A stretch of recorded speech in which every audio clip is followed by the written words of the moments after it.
주님께서 여러분과 함께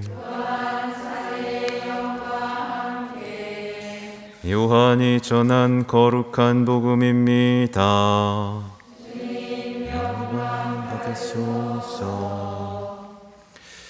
그때 예수님께서 토마스에게 말씀하셨다. 나는 길이요 진리요 생명이다. 나를 통하지 않고서는 아무도 아버지께 갈 수 없다. 너희가 나를 알게 되었으니 내 아버지도 알게 될 것이다. 이제부터 너희는 그분을 아는 것이고 또 그분을 이미 뵌 것이다. 필립보가 예수님께 주님, 저희가 아버지를 뵙게 해주십시오. 저희에게는 그것으로 충분하겠습니다. 하자 예수님께서 그에게 말씀하셨다. 필립보야, 내가 이토록 오랫동안 너희와 함께 지냈는데도 너는 나를 모른다는 말이냐? 나를 본 사람은 곧 아버지를 뵌 것이다. 그런데 너는 어찌하여 저희가 아버지를 뵙게 해주십시오 하느냐? 내가 아버지 안에 있고 아버지께서 내 안에 계시다는 것을 너는 믿지 않으냐? 내가 너희에게 하는 말은 나 스스로 하는 말이 아니다. 내 안에 머무르시는 아버지께서 당신의 일을 하시는 것이다. 내가 아버지 안에 있고 아버지께서 내 안에 계시다고 한 말을 믿어라. 믿지 못하겠거든 이 일들을 보아서라도 믿어라. 내가 진실로 진실로 너희에게 말한다. 나를 믿는 사람은 내가 하는 일을 할 뿐만 아니라 그보다 더 큰 일도 하게 될 것이다. 내가 아버지께 가기 때문이다. 너희가 내 이름으로 청하는 것은 무엇이든지 내가 다 이루어 주겠다. 그리하여 아버지께서 아들을 통하여 영광스럽게 되시도록 하겠다. 너희가 내 이름으로 청하면 내가 다 이루어 주겠다. 주님의 말씀입니다. 그리스도님 찬미합니다.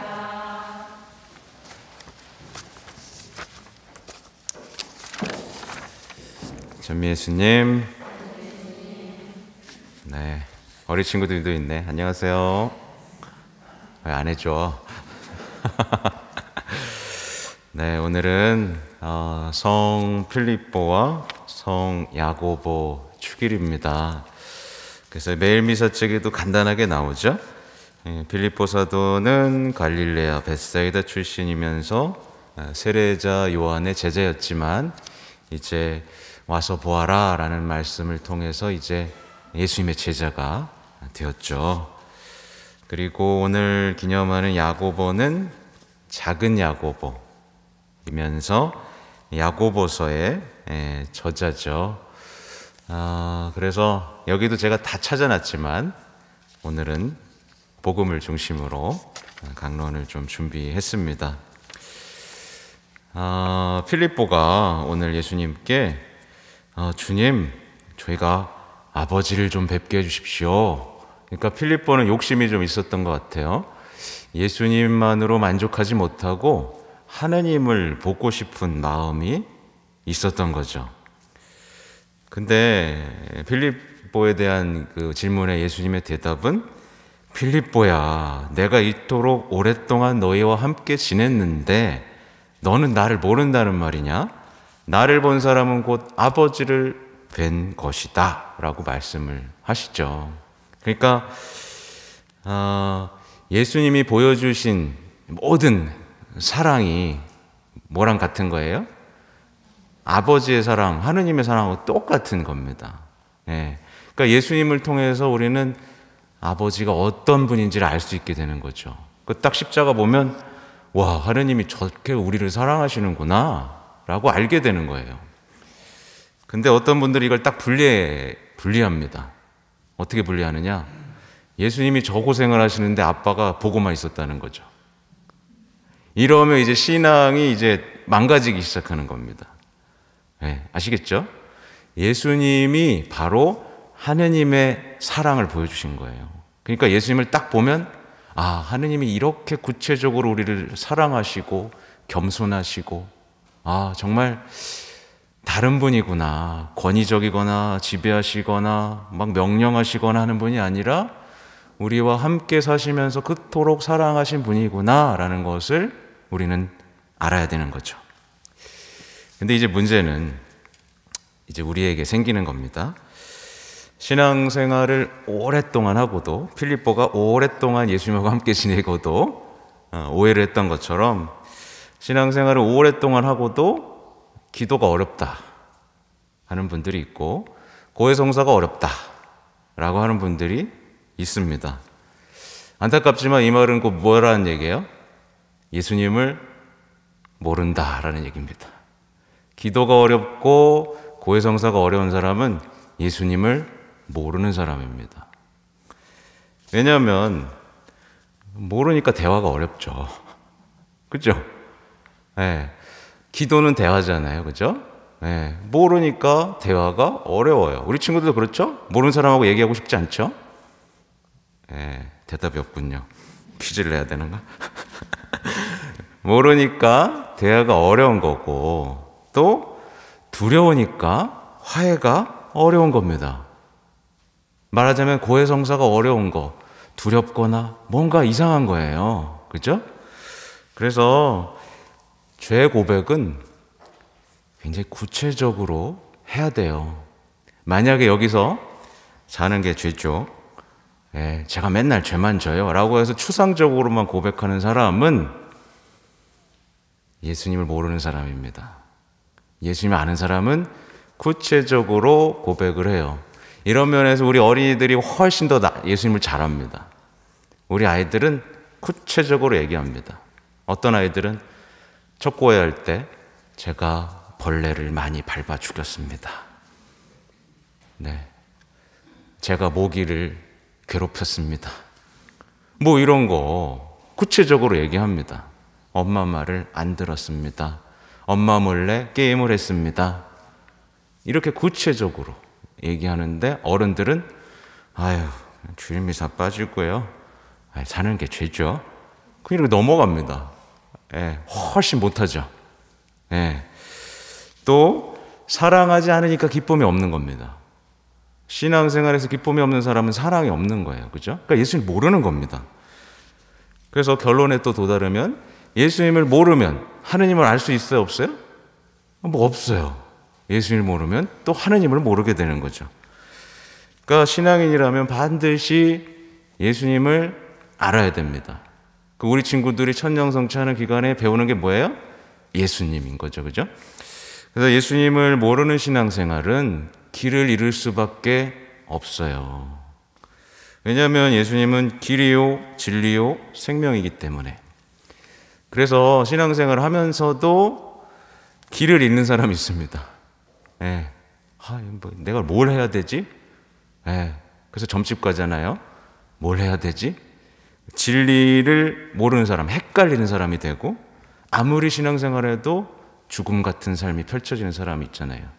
길이요, 진리요, 생명인데 길을 잃고 헷갈리고 죽음과 같은 삶을 사는 거잖아요. 그러니까 예수님 모르는 거죠. 여기 있는 엄마들에게 중요한 건, 여러분 엄마들은 솔직해야 됩니다. 엄마들 예수님 아세요? 모르면 모른다고 하고 배워야 됩니다. 그리고 내가 알아가는 예수님을 아이와 나누면 거기에 축복이 있는 거죠. 아무튼 그러면 예수님을 어떻게 알 수 있을까? 어떻게 알 수 있을까에 대한 질문입니다. 이런 건 퀴즈 내서 어린이들하고 함께 해봐야 되는데, 예수님을 어떻게 알 수 있을까? 예수님을 공부하면 알 수 있을까요? 예수님에 대해서 많이 공부하면? 책을 보고? 모릅니다. 그죠? 그러면 강론을 많이 듣고 말씀을 많이 읽으면 예수님에 대해서 알게 될까요? 그럴까요? 모릅니다. 모릅니다. 그거는 착각이기도 하고 또 교만이기도 하죠. 내가 공부를 많이 하면 예수님 많이 할 거야. 그리고 한마디로 엉터리 신앙인이 될 수밖에 없는 거죠. 예수님을 알 수 있는 방법은 단순합니다. 뭐냐면 예수님의 제자가 되면 됩니다. 예수님의 제자가 돼서 구체적인 사랑을 살면 예수님을 알게 됩니다. 예, 제자도 안 되고 구체적인 사랑도 없으면서 공부를 통해 예수님을 알 수 있다? 예, 한계가 있습니다. 신앙의 신비어로 못 나가는 거예요. 그냥 머리로만 알고 계속해서 내 삶에서 구체적인 사랑에선 계속 실패하는, 그저 그런 미지근한 신앙이 펼쳐질 수밖에 없어요. 그래서 예수님을 알기 위해서는 해야 되는 것, 예수님의 제자가 된다. 예수님의 제자가 돼서 구체적인 사랑을 살아본다. 이겁니다. 근데 또 기억해야 되는 게, 예수님의 제자가 되고도 예수님을 배신한 사람이 있었어요. 그래서 굉장히 중요한 겁니다. 예수님의 제자가 되지만 예수님과 함께 기뻐할 수 있는 제자. 그죠? 내 목 챙기는 제자가 아니라 그게 돼야 된다는 거죠. 그러니까 어쨌든 많은 신앙인들에게 신앙의 기쁨과 성장이 없는 이유는 뭐겠어요? 네, 제자가 안 되면서 다른 곁다리들을 원하는 신앙인으로 살기 때문에 그렇습니다. 그래서 구체적으로 이래요. 은총을 막 청합니다. 그죠? 근데 예수님 닮고 싶진 않아요. 이 말이 뭔지 아세요? 성인 되고 싶진 않은 거예요. 성화되고 싶진 않아요. 은총만 청하는 겁니다. 뭔지 아시겠죠? 예수님을 닮고 싶지 않으면서 은총은 청하고, 복음은 선포할 생각이 없으면서 신앙적 체험은 바라고, 자신을 버릴 생각은 없으면서 내가 변화되길 바라고. 이 뭔지 아시겠죠? 이러면 아무것도 안 되는 겁니다. 은총은 우리를 변화시키기 위해서 주시는 거죠. 예수님하고 닮게 하려고 주시는 거고, 우리가 제자로서 잘 살아갈 수 있도록 주시는 거잖아요. 그죠? 또 체험은 언제 주어지냐면, 우리가 힘차게 복음을 선포하면 체험이 주어져요. 네. 구체적인 사랑을 하면 체험이 주어지는데, 맨날 안 하면서 체험이, 난 왜 체험이 없지? 그러면서 막 환시 보고 싶어 하고 막, 그죠? 또 마찬가지로 자신을 버려야 예수님의 제자가 되고, 거기서 성령께서 내 안에 자리 잡으시고 나를 변화시키시는데, 그럴 생각은 없으면서 나 왜 착한 사람 안 되지? 나 왜 자꾸 화내고 있지? 이러면 이제 우리의 신앙은 정말 쓸모없는 것이 돼버리죠. 그래서 어느 순간 냉담하게 되는 거예요. 그죠? 아무튼 예수님께서 이제 진지하게 말씀을 하세요. 내가 진실로 진실로 너에게 말한다. 나를 믿는 사람은 내가 하는 일을 할 뿐만 아니라, 예수님을 믿으면 예수님이 하셨던 일을 한대요. 그보다 더 큰 일도 하게 될 것이다. 그러니까 예수님이 하셨던 일보다도 더 큰 일도 할 수 있는 게 우리의 믿음의 힘이죠. 그래서 우리 친구들 예수님 믿어요? 자냐? 예수님을 믿는 사람은 반드시 뭘 하게 되냐면 예수님의 일을 하게 됩니다. 그게 정상이에요. 그래서 만약에 어떤 사람이 예수를 믿는다고 하면서 자기의 일만 중요하잖아요. 네, 자기 가족의 행복만 중요하고, 이런 믿음은 뭐예요? 네, 거짓 믿음인 거예요. 그래서 믿음이 커졌는지 안 커졌는지를 볼 수 있는 방법은 뭐냐면, 믿음이 커지면 자신의 일에 관심이 없어집니다. 네. 믿음이 커지면 하느님의 일에 관심이 많아져요. 그러면서 하느님의 일을 하는데 내 일이 잘 되는 걸 체험하는 거죠. 하는 일마다 잘 되는 것들. 그죠? 아무튼 여기 믿음이 커지고 싶으시죠? 더 큰 믿음을 원하시죠? 예, 각오되셨죠? 예, 믿음이, 믿는다는 건 반복되는 얘기입니다. 믿는다는 건 결국 예수님의 일을 하기를 바란다는 거고, 그렇죠? 그래서 하기를 바라는 우리를 변화시키는 것에 동의한다는 거고, 그렇죠? 예수님처럼 변화시켜 주시는 것. 그래서 그 은총에 완전 풍덩 빠진다는 얘기입니다. 네, 사실은 은총에 대한 얘기를 좀 더 하면, 은총 받고 싶죠. 은총 받고 싶죠? 은총. 근데 은총이 뭐예요? 뭐 여러 가지 정의를 할 수 있지만 은총은 하느님의 생명을 우리에게 나눠주시는 겁니다. 네. 그 예수님의 성심에서 터져 나오는 은총, 생명을 우리에게 쏟아 부어주시는 거예요. 은총은요. 그러니까 하느님의 생명을 우리가 받으니까 어떻게 되겠어요? 하느님처럼 변화되는 겁니다. 그래서 아까 반복되는 얘기지만 은총을 바라면서 내가 하느님처럼 되고 싶지 않다. 예수님처럼 변화되고 싶지 않다라고 말하면 정말 그거는 이상한 기도인 거예요. 그죠? 그러니까 성모님이 은총이 가득했잖아요. 그렇죠? 예수님하고 닮았죠. 삶 전체가 닮아 있잖아요. 십자가 아래서 거의 같은 고통, 어쩌면 더 아픈 고통을 받으셨잖아요. 그죠? 그러니까 은총을 청하면서 변화되기는 거부하고 하나님과 닮기를 거부하는 이상한 신앙생활은 이제 멈춰야만 한다. 말씀을 드립니다. 그리고 오늘 우리에게 주목할 만한 얘기가 있죠. 너희가 내 이름으로 청하는 것은 무엇이든지 내가 다 이루어주겠다. 예, 무엇이든지 다 이루어주겠다. 그리하여 아버지께서 아들을 통하여 영광스럽게 되도록 하겠다. 너희가 내 이름으로 청하면 내가 다 이루어주겠다. 라고 말씀하셨어요. 이제 여러분은 뭘 청하겠어요? 우리 친구들은 뭐 청하겠어? 예, 대답은 안 해도 됩니다. 예, 근데 성녀 소아델에서 다 좋아하시죠? 예, 소아델에서는 이 하느님의 말씀, 너희가 내 이름으로 청하는 것은 무엇이든지 내가 다 이루어주겠다. 청하면 내가 다 이루어주겠다라고 했던 이 말씀을 듣고 무엇을 청했을까요?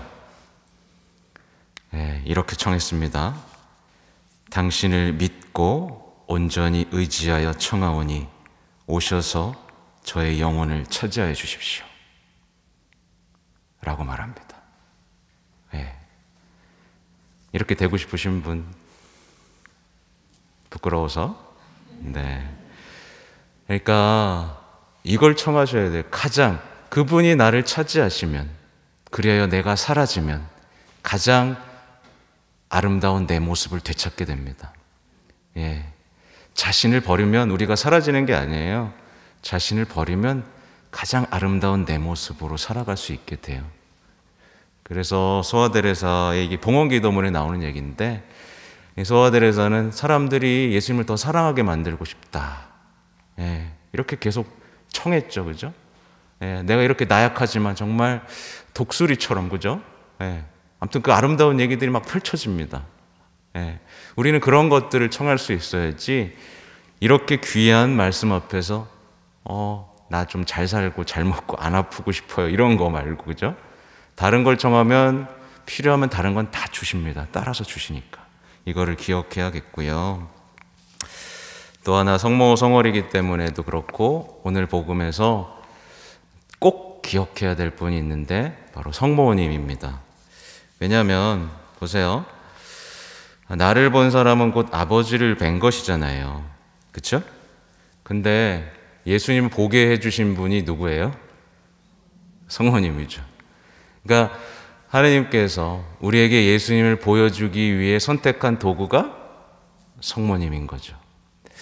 그래서 우리가 아버지를 뵙기 위해서는 성모님이라는 통로를 가야 되는데, 이게 바로 성모님께 대한 참된 신심에 나오는 얘기들입니다. 성모님이 가장 빠르고 안전한 길이라는 얘기를 계속해서 하시죠. 그러니까 성모님은요, 은총의 중개자라고 불리죠. 말하자면 레지오 고본에 이런 얘기 나오잖아요. 성모님이 원하시는 때, 성모님이 원하시는 만큼. 사실 이건 신학자들이 이해하지 못합니다. 그래서 공회 문헌에서도 살짝 빼놓고 중개자라는 표현을 정확하게 하지는 않아요. 하지만 이건 루도비코 성인이 했고, 그죠? 교황님들께서도 모두 좋아하셨던 신앙이죠.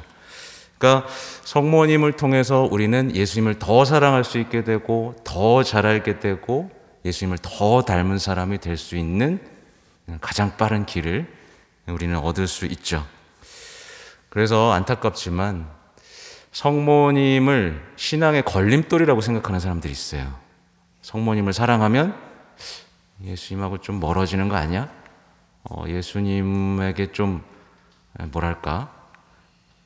성모님에 대한 사랑을 하면 예수님을 덜 사랑하게 되는 거 아니야? 뭐 이런 느낌 있죠.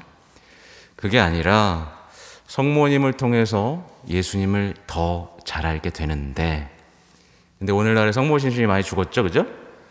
근데 성모 신심이 작아지면 어떻게 되느냐? 예수님을 알아가는데 많은 경우 실패하게 됩니다. 그러니까 자신의 갈망과 욕구로 만들어낸 거짓 예수님을 예수님이라고 믿고 살아가게 돼요. 예. 그래서 그 거짓된 신앙으로 예수님을 추구하다 보면 어떻게 되겠어요? 나는 열심히 했는데 뭔가 모를 허무, 그죠? 절망, 증오 이런 것들이 마음 안에 스며들게 되겠죠. 예. 실제로 이런 분들이 굉장히 많아요. 예. 신학자들 중에도 있습니다. 성모님 없이 예수님만 들이팠다가 왜곡된 예수님을 만난, 그래서 굉장히 힘들어하는 신학자들도 있어요. 그러니까 성모성월인 5월 성모님께 대한 참된 신심을 통해서 성모님이 알고 계신, 성모님보다 예수님 잘 아시는 분 없죠, 그죠? 그 뚜렷한 예수님을 만날 수 있는 그런 묵주기도, 그런 기도 바치시는 여러분이 되시면 좋겠습니다. 아멘.